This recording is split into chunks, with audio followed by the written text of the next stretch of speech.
ଜୟ ଜଗନ୍ନାଥ ଦର୍ଶକ ବନ୍ଧୁ, ଅଙ୍ଗନବାଡ଼ି ଭଉଣୀମାନଙ୍କ ପାଇଁ ଆସିଲା ଖୁସି ଖବର। ଦେଖନ୍ତୁ, ଅଙ୍ଗନବାଡ଼ି କର୍ମୀଙ୍କ ବେତନ ବୃଦ୍ଧିକୁ ନେଇ ପୁଣି ଥରେ ହାଇକୋର୍ଟରେ ମାମଲା ରୁଜୁ ହୋଇଛି। ଅଙ୍ଗନବାଡ଼ି କର୍ମୀଙ୍କ ବେତନ ବୃଦ୍ଧି ସହିତ ଅନ୍ୟାନ୍ୟ ସୁବିଧା ଦାବିପତ୍ର ବିଚାର କରି ନିଷ୍ପତ୍ତି ନେବାକୁ ହାଇକୋର୍ଟ ରାଜ୍ୟ ମହିଳା ଶିଶୁ ବିକାଶ ଓ ମିଶନ ଶକ୍ତି ବିଭାଗକୁ 2024 ମାର୍ଚ୍ଚ 24 ତାରିଖରେ ନିର୍ଦ୍ଦେଶ ଦେଇଥିଲେ।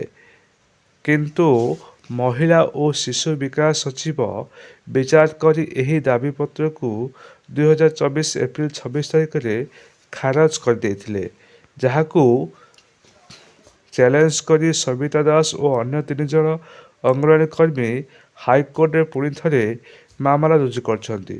ଯଦି ହାଇକୋର୍ଟ ପୁଣି ଥରେ ନିଷ୍ପତ୍ତି ନେବାକୁ ନିର୍ଦ୍ଦେଶ ଦିଅନ୍ତି, ଯଦି ମହିଳା ଶିଶୁ ବିକାଶ ସଚିବ ଏହି ଦାବିପତ୍ର ଗ୍ରହଣ କରନ୍ତି, ତାହେଲେ ରାଜ୍ୟର ସମସ୍ତ ଅଙ୍ଗନବାଡ଼ି କର୍ମୀ ଉପକୃତ ହେବେ।